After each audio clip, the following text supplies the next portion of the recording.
La forêt, c'est probablement ce qu'on a de plus précieux dans la région. De la forêt naturelle, plus primaire, des forêts anciennes, on en a besoin. Ça a pleinement sa place. Il y a des endroits qui sont trop fragiles pour être aménagés, mais il y a beaucoup d'endroits sur le territoire où une forêt aménagée vient tout de même remplir pleinement ses fonctions écosystémiques, puis est capable de supporter une biodiversité importante également. Puis bien, une forêt aménagée, ça veut dire un propriétaire qui est engagé. Ça veut dire quelqu'un qui se renseigne, qui s'éduque par rapport à sa forêt, donc qui pose des gestes dans sa forêt et qui va développer avec le temps son attachement à son milieu forestier. Puis ça, bien, c'est vraiment important. On a besoin de ces gardiens-là sur le territoire.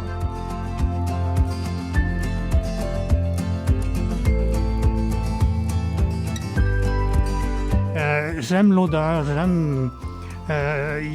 ça respire, il y a de la vie dans la forêt qui nous transmet ces vibres-là et qui nous inspire beaucoup à la campagne.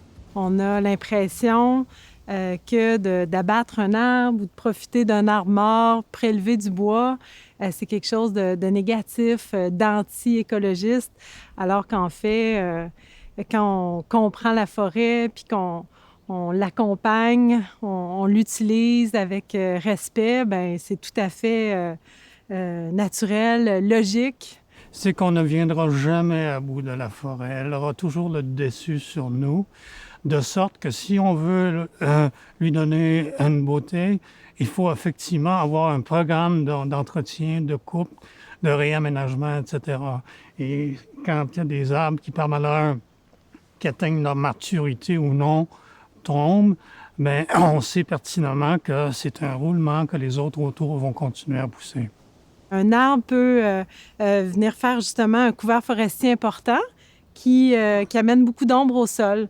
Donc, quand il tombe, bien là, tout à coup, il y a plein d'espèces au sol qui vont profiter de cette trouée-là, qui vont justement pouvoir ouvrir leurs branches et aller chercher ce soleil-là dont ils ont besoin, et au niveau de la flore également. Et il faut s'entourer de spécialistes de construction, de conception, d'entretien, de maintenance, d'opération, etc., etc. Et c'est à partir des conseils, des recommandations de cette équipe, de ces équipes, que nous, les propriétaires, pouvons prendre une décision qui vont, selon, bien entendu, nos besoins, la valorisation de nos propriétés et l'enrichissement de notre patrimoine.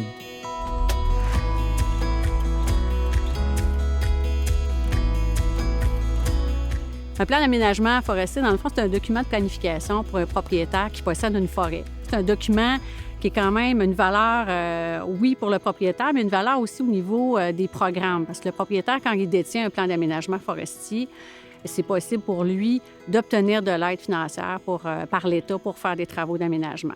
Le conseiller qui va le réaliser va quand même consulter le propriétaire, voir aussi ses objectifs, qu'est-ce qu'il vise à réaliser. Est-ce qu'il y a des objectifs d'acériculture, des objectifs de chasse, de faune, aussi de la sylviculture, s'il veut faire la récolte de bois.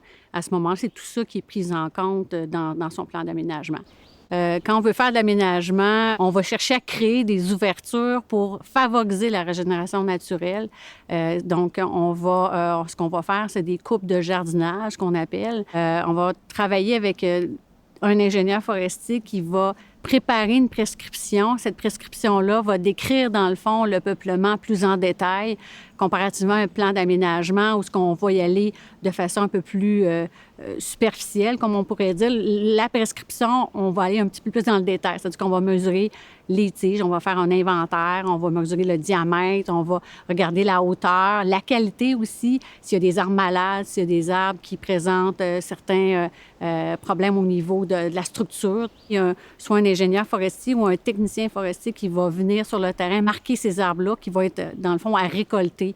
Donc, l'entrepreneur ou le propriétaire qui réalise les travaux va savoir quel arbre qui va avoir à couper. On va aller récolter prioritairement les arbres malades, les arbres défectueux. Et par la suite, on va aller chercher aussi les arbres qui nuisent à d'autres qui sont en croissance. Ces arbres-là vont servir soit à la transformation pour les pâtes du papier ou le sciage, tout dépendamment de la qualité des baies qui vont être récoltées. Fait que ta plantation de pin rouge quand même va quand même bien. C'est ça, depuis déjà 5 ans qu'elle est établie, donc tu vois qu'elle croît quand même assez bien. Puis, En fait, c'est la dernière qui remonte à environ 5 ans pour la plupart. Ça ajoute au paysage, ça ajoute à la beauté de notre propriété, manifestement, et ça nous incite, ça nous inspire pour de futures plantations, c'est clair. Personnellement, j'aime créer de la beauté ou contribuer à la création de la beauté. Et être propriétaire, c'est une immense fierté. On se demande souvent, Corinne et moi, mais comment ça se fait c'est à nous toute cette beauté, là, toute cette... et on l'entretient évidemment de tout cœur.